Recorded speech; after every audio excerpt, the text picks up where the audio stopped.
Admiral Samuel Carter stood at the viewport of the USV Defiance, watching as the diplomatic shuttle departed from the massive Galactic Council station. The humans had finally done it. They had withdrawn from the peace negotiations after months of being belittled, underestimated, and manipulated. The Xendari and Voltron delegations had pushed too far with their latest demands, and Ambassador Elizabeth Morgan had calmly collected her documents, nodded to her staff, and announced humanity's withdrawal from the proceedings.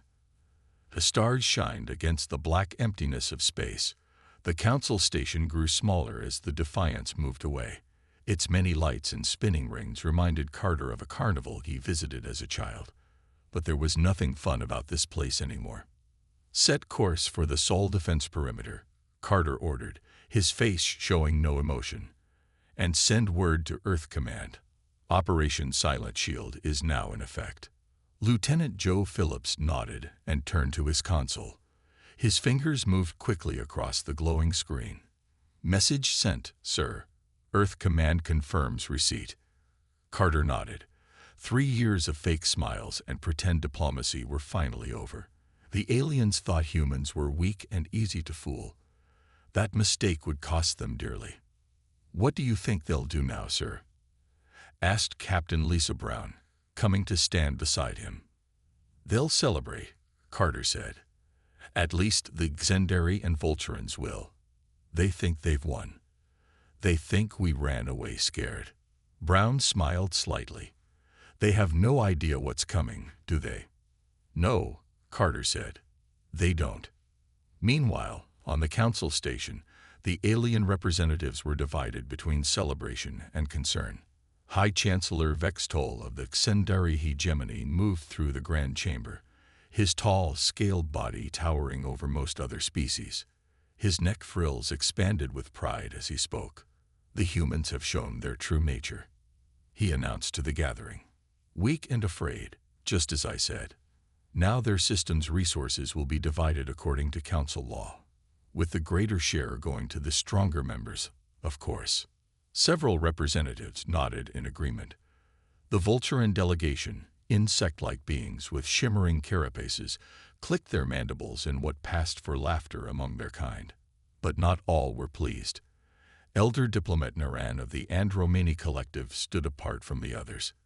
His crystalline eyes reflected the departing human vessels visible through the station's main viewport.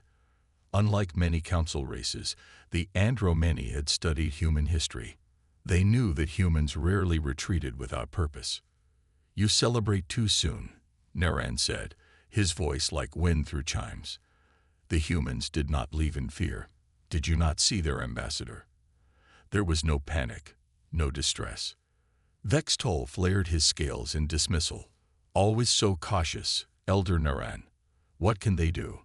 Their technology is primitive. Their weapons are basic. Their ships are few." "Are they?" Naran asked quietly. "We have only seen what they have shown us. Have you not wondered why they allowed our observers such free access? Why they asked so few questions about our technology? Why they seemed so unconcerned by our military advantages?" The Volturan representative waved a clawed limb. "Because they are simple and trusting, like all primitive species." Naran turned to look at the now distant lights of the human vessels. No species that survived the development of nuclear weapons, that mastered space travel on their own, that united their entire planet after millennia of war, is simple or trusting. He moved closer to the viewport, watching as the last human ship winked out of sight. "You fools," Naran whispered, his crystalline eyes reflecting the empty space where the ships had been. "You have no idea what you've just unleashed." In the quiet of his private chamber later, Naran recorded a message to the Andromani High Council. His words were few but urgent. "Recommend immediate diplomatic outreach to Earth. The Council has gravely misjudged the humans. I fear what comes next." Back on Earth, Defense Secretary Olivia Wright convened an emergency meeting at the Pentagon's Subterranean Command Center. The room was cold and filled with blue light from screens that covered the walls.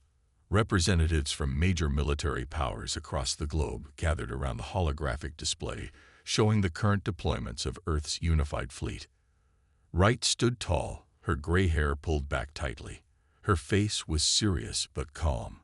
She had prepared for this day for years. "Ladies and gentlemen," Wright began, her voice steady despite the gravity of the situation. "For 3 years we've maintained a peaceful facade while preparing for this exact scenario. Project Prometheus is now operational, and the Lazarus Protocol will commence within 48 hours. The faces around the table showed no surprise. They had all been part of the deception. While alien observers watched Earth's primitive military exercises and outdated weapons tests, the real work happened in secret bases across the solar system. General William Hayes nodded grimly. He was a large man with a weathered face and hands that had seen combat on Earth before the aliens ever arrived. "Our deep space monitoring outposts have detected increased activity near the Orion Gateway. The Council races are mobilizing, just as we predicted." On the main screen, red dots showed alien ships moving toward the gateway that connected their space to the Sol system. The aliens thought humans had only basic scanning technology. They were wrong. "And our countermeasures?" asked Admiral Jason Miller, a thin man with sharp eyes who commanded Earth's Pacific Fleet. Captain Grace Bennett stepped forward. She was younger than most others in the room, a brilliant tactical officer who had risen quickly through the ranks. She activated a secure data stream that revealed hundreds of previously hidden military installations throughout the Sol system and beyond. "The stealth shipyards in the Kuiper Belt have completed the Artemis-class destroyers," she said. The screen showed sleek black ships with weapons unlike anything the Council had seen. "The Jupiter defense grid is armed and operational." The display shifted to show platforms hidden within Jupiter's moons, and our special projects have exceeded all expectations. This time, the screen showed something that made even the hardened military leaders murmur in appreciation. Weapons platforms disguised as asteroids, ships hidden beneath the surfaces of moons, and defense systems built into Earth itself that the alien observers had mistaken for weather control or communications networks. A young lieutenant with bright red hair leaned toward her colleague, a captain from a European Union force. "I thought the Council observers monitored all our military capabilities," she whispered. Hayes smiled thinly as he overheard. "They monitored what we wanted them to see." Secretary Wright touched the table, and the display changed to show the timeline of events. "The Xendari will likely move first. Their culture demands a show of force to save face after our withdrawal. We expect them to send a battle group through the gateway within 72 hours. "Let them come," said General Frank Alvarez, commander of the Mars Colonial Guard. "It's time they learned the truth about humanity." Wright nodded.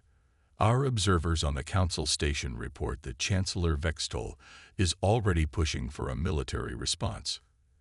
Elder Naran of the Andromany is urging caution, but the warmongers have the upper hand for now." "And if they attack?" asked a voice from the back. Wright's eyes hardened. "Then they will discover that humans have been fighting wars since before their ancestors crawled out of whatever primordial soup spawned them. We may look peaceful, but we prepare for the worst. Always." As the meeting continued, in orbit above Earth, ships that the Council believed were simple defense platforms began to power up systems that had remained dormant for years. Crews moved to battle stations with practiced efficiency. They were not afraid. They were ready. Earth had never wanted war with the stars. But if war came, Earth would be ready to show the galaxy why humans were the most dangerous species they had ever encountered. High Chancellor Vextol strutted into the Emergency Council session, his scales gleaming with pride. The Grand Chamber hummed with nervous energy as representatives from 27 spacefaring civilizations gathered to discuss the human withdrawal. Vextol raised his clawed hands for silence. He enjoyed being the center of attention. "The humans have revealed their true nature, weak and cowardly," he announced, his voice booming across the chamber. "Now we can proceed with the resource allocation plans for their system without further delay." Many council members nodded in agreement. The Xendari were a powerful race with a large fleet. Few dared to challenge them openly. Ambassador Krell of the Taurian Expanse shifted uncomfortably in his seat. Unlike the Xendari, the bull-like Taurians valued honesty and direct confrontation. Krell's four-fingered hand tapped nervously on the smooth council table. Chancellor, our intelligence suggests the humans' withdrawal was deliberate, perhaps even planned, Krell said. Nonsense, Vex Toll scoffed. Their technology is primitive, their military forces insignificant. Admiral Zarn of the Vulturan fleet stepped forward. The insect-like admiral's hard exoskeleton clicked as he moved to the central platform. His compound eyes reflected the light as he activated the chamber's main display. Then perhaps you can explain these energy readings our border patrols detected yesterday, Zarn said. The hologram showed massive power signatures emanating from beyond Jupiter's orbit, signatures that hadn't been there the week before. Blue and green lights pulsed in patterns that made several council members gasp. Impossible, whispered Vex Toll. His neck frills flattened against his scales. Our observers have reported nothing unusual for 3 years, completed Elder Naran, stepping into the chamber. The crystalline being moved slowly, his age showing in his careful steps. Which is precisely what concerns me. No developing civilization maintains such perfect operational transparency. The humans have been deceiving us. The chamber erupted in concerned chatter. A representative from the Floxian Collective stood up, her feathered arms spreading wide. How? Our technology is far superior, she argued. We have observed their military exercises, their weapons tests, their ship construction. Naran's expression darkened. Is it superior? Or have we simply assumed it to be so because of their polite accommodation? Remember our history. We approached them, not the reverse. We have never seen their home defenses tested. Silence fell across the chamber as the implications sank in. Admiral Zarn manipulated the controls, and the display changed to show recordings of human diplomatic meetings. Look at their behavior, Zarn said. They asked few questions about our technology. They shared their advancements freely. No species acts this way unless they already know the answers, Naran finished. Or they have better solutions they wish to hide. A soft chirping sound interrupted the discussion. A messenger handed Zarn a data tablet. The Admiral's compound eyes widened as he read. Our long-range scouts report unusual activity in the Kuiper Belt, Zarn said. Objects are moving that our sensors previously classified as inactive.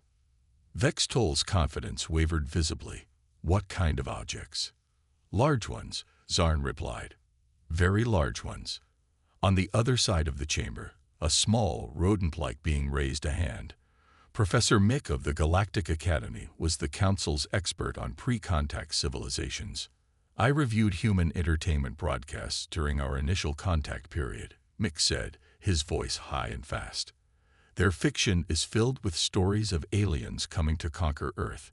In these stories, humans always fight back with hidden weapons and surprising tactics. We assumed these were fantasies. What if they weren't fantasies? Asked Krell. What if they were preparations? Vex Toll snorted.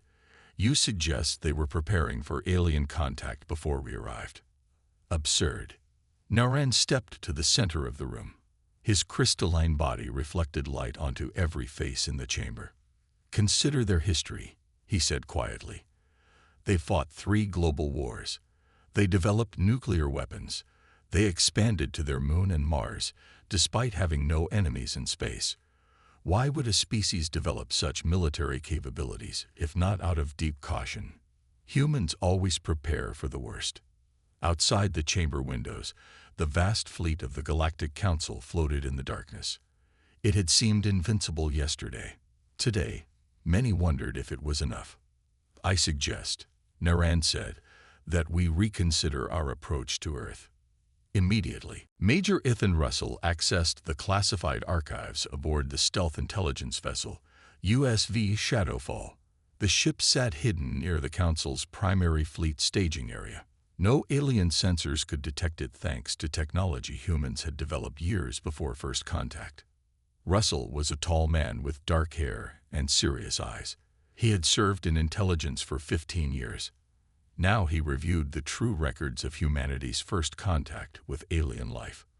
The public story that the Galactic Council's survey ship discovered Earth and initiated peaceful contact was a carefully constructed lie. The truth was far different. Computer, display records from Operation Watchful Eye, 2142. Russell commanded. The screen flickered to life. It showed footage of an advanced human deep space monitoring station detecting the Council scout ship long before it entered the Sol system. It also displayed the confidential reports confirming that Earth's unified government had been aware of alien civilizations for decades. Humans had been watching the stars. They had intercepted alien communications. They had prepared for the day when contact would finally happen. And when it did, they pretended to be surprised. Lieutenant Nicole Warren entered the secure compartment. She was a communications specialist with quick eyes and quicker hands. "Major, you should see this," she said. "The Xendari battle group is mobilizing. 14 capital ships, escort complement. They're setting course for the Sol Gateway." Russell nodded. Right on schedule. He had studied Xendari psychology. Their pride would not allow humans to walk away from negotiations. They would try to force Earth back to the table. He activated the quantum encrypted channel to Earth Command. This communication system was unknown to the Council races. They still used faster-than-light systems that humans had secretly improved upon years ago. Nighthawk to Lighthouse. The stage is set. The audience is arriving. Warren looked out at the alien ships through the special viewport. "Do you think they'll actually attack?" Russell shook his head. "They'll try to intimidate us first, a show of force. They don't understand that humans have never responded well to threats." "My grandfather told me stories about the early days," Warren said quietly, "about how we detected their signals in 2089, how we intercepted their communications for decades before they found us." "The Great Deception," Russell said with a nod. "The most important secret in human history. We knew they were out there. And we knew some of them couldn't be trusted." On the main screen, the Xendari ships moved into formation. They were impressive vessels with powerful weapons, but they had a weakness that humans had discovered years ago. Their shields could not stop quantum-phased energy. On Earth, in a hardened bunker beneath the Rocky Mountains, Dr. Alan Foster reviewed the final diagnostics on the planetary defense system. To alien observers, it appeared to be a weather control network. In reality, it was the most powerful weapons platform ever built by human hands. Foster was an older man with kind eyes that hid a brilliant mind. He had designed weapons systems for 30 years. He hoped they would never be needed. "All systems green," reported his assistant, Dr. Karen Lee. "The Jupiter defense grid is online. Mars perimeter is secure. The lunar platforms are charged and ready." Foster nodded. "Let's hope that Xendari just want to talk." "And if they don't?" Lee asked. Foster's eyes hardened. "Then they learn what humans are really capable of." In orbit around Earth, the visible human defense platforms remained quiet and seemingly unpowered. Alien observers reported that Earth's military was at normal readiness levels. They could not see the ships hiding in the dark side of the moon. They could not detect the weapons platforms disguised as communication satellites. Admiral Carter stood on the bridge of the USV Defiance, now positioned near Mars. On his screen, he watched the Xendari fleet approach. "It's time to drop the masquerade," he murmured to Captain Brown. "One way or another, the galaxy learns the truth about humanity today." The Xendari battle group emerged from the gateway into Sol space with weapons charge. Their ships were huge, their hulls shining like polished metal in the sunlight. High Commander Drez stood on the command deck of the dreadnought Inevitable Conquest. He was tall even for Xendari, his scales a deep green that showed his high rank. Drez believed this would be easy. A quick show of force would bring the humans back to negotiations on the Council's terms. Humans were weak. Their ships were primitive. Their weapons were simple. Or so he thought. "No response to our hails," Commander reported his communications officer, a smaller Xendari with lighter scales. Human defensive platforms are powered down. Their fleet appears to be in standard orbit around Earth and Mars. No active targeting systems detected. Dres flared his neck frills in satisfaction. His sharp teeth showed as he smiled. As expected, they're helpless. Move the fleet into position and prepare to disable their orbital defenses. The Council wants their infrastructure intact. The mighty Xendari fleet moved forward. 14 capital ships and 30 smaller vessels formed a perfect attack formation. They had practiced this many times. No species had ever stood against such a force.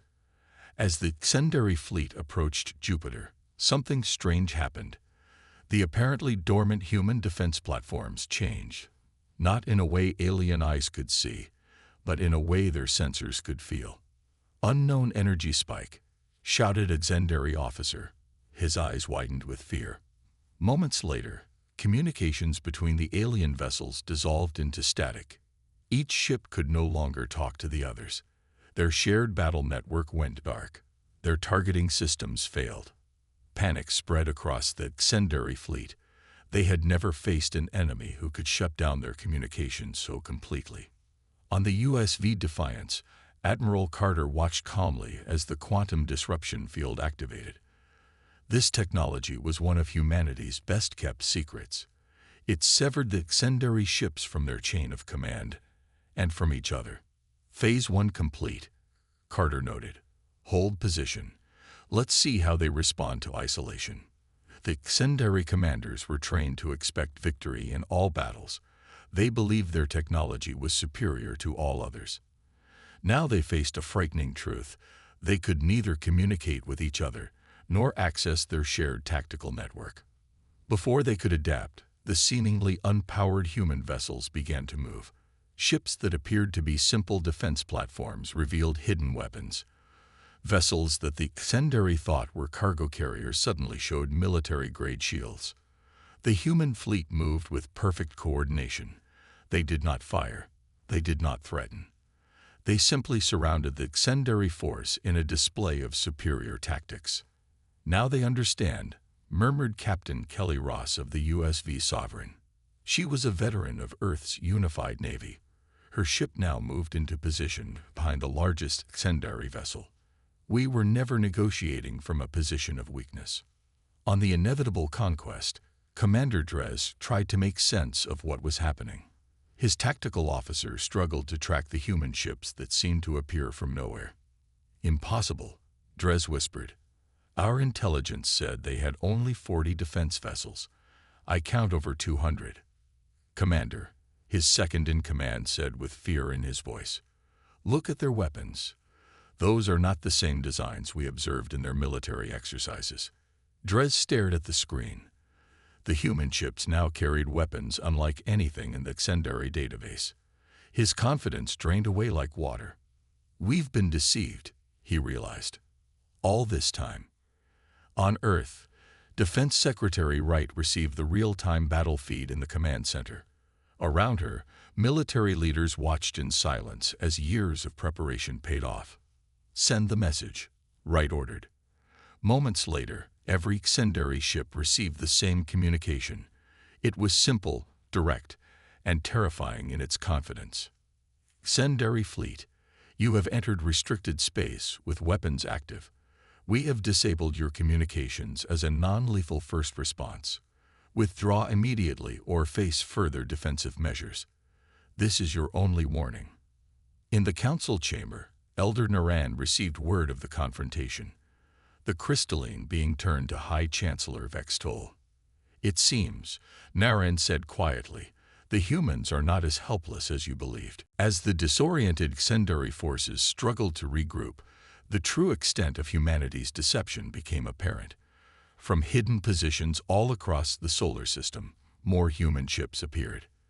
They emerged from concealed positions in the asteroid belt, rising like ghosts from the darkness.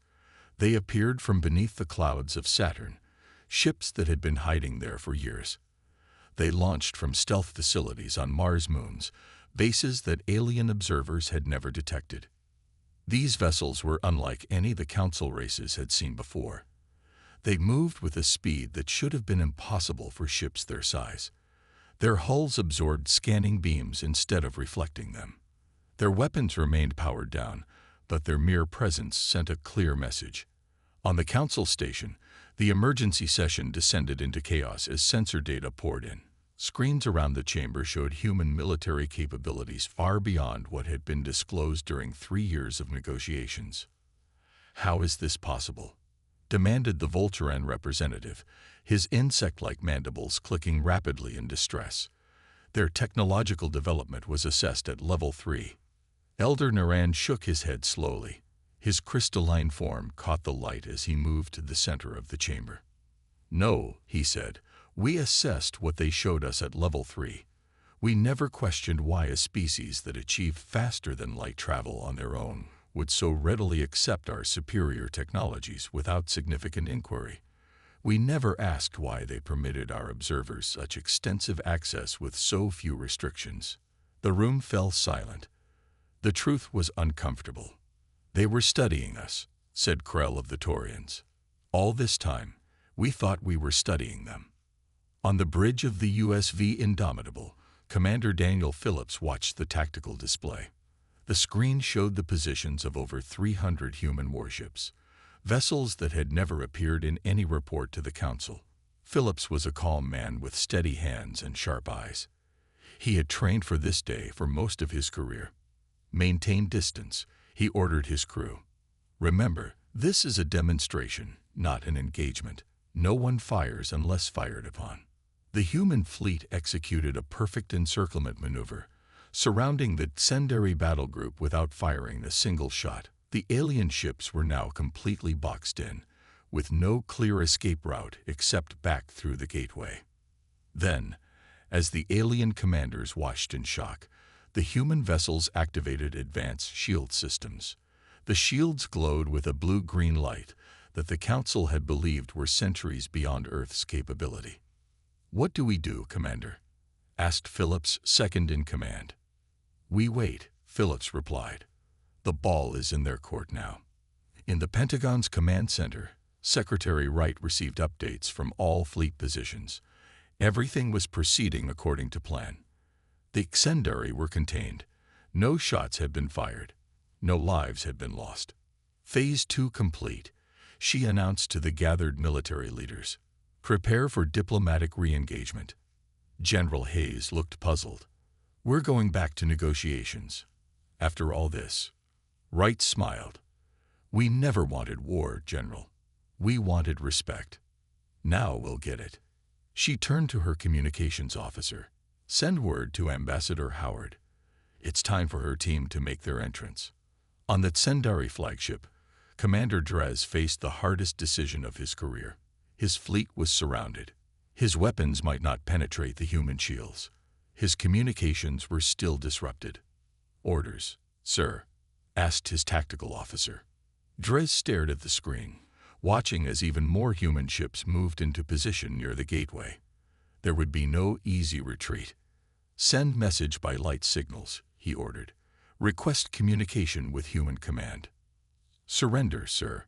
his second asked, neck frills flat against his scales in shame. "No," Drez said firmly. "Diplomacy. We came to deliver a message. It seems they have delivered one instead. Now we must listen." In the dark space between Mars and Jupiter, Admiral Carter received word of the Tsenderi request. "Open a channel," he ordered. "Let's hear what they have to say."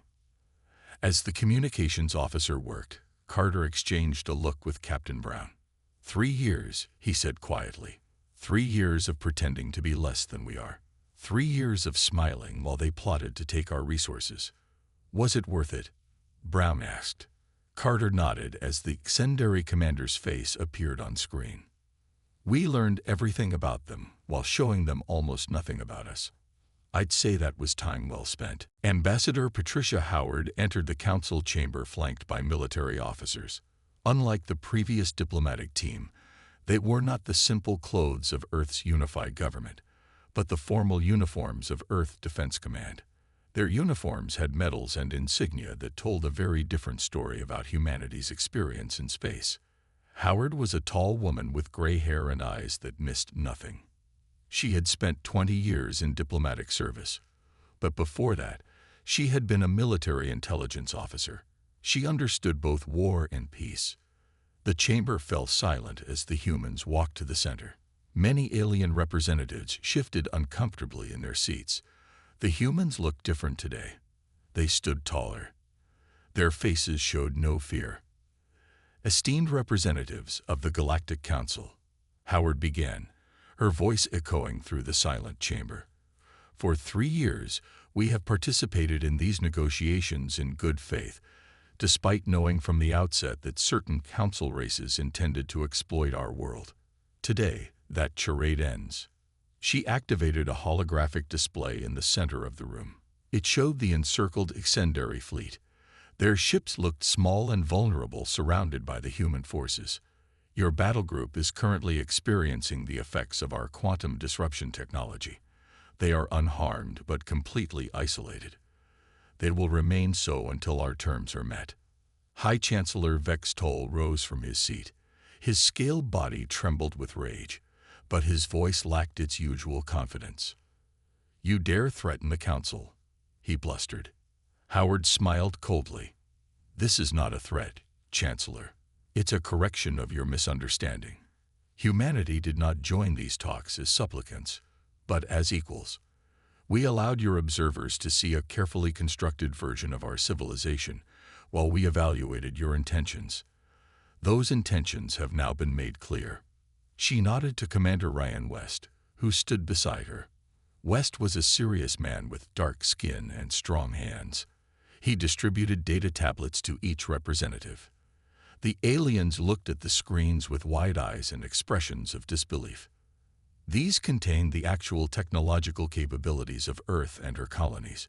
You will note that in several key areas, particularly quantum communications, energy generation, and stealth systems, we exceed current Council standards. "Colonies," whispered a Taurian representative, his bull-like face showing shock. "Your species is confined to one system." Howard's expression remained calm. "Another misconception. Humanity established its first extrasolar colony 73 years ago.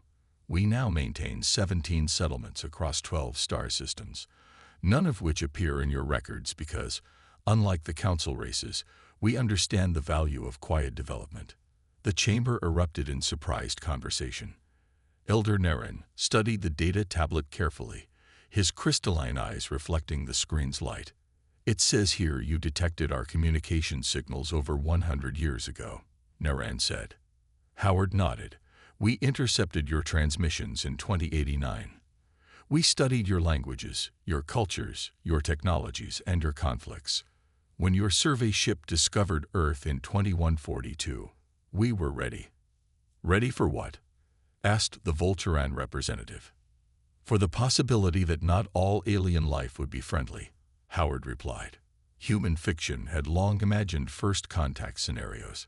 Many of those stories ended badly for Earth. We were determined that reality would not follow that path. She touched her tablet, and the display changed to show human colonies on distant worlds.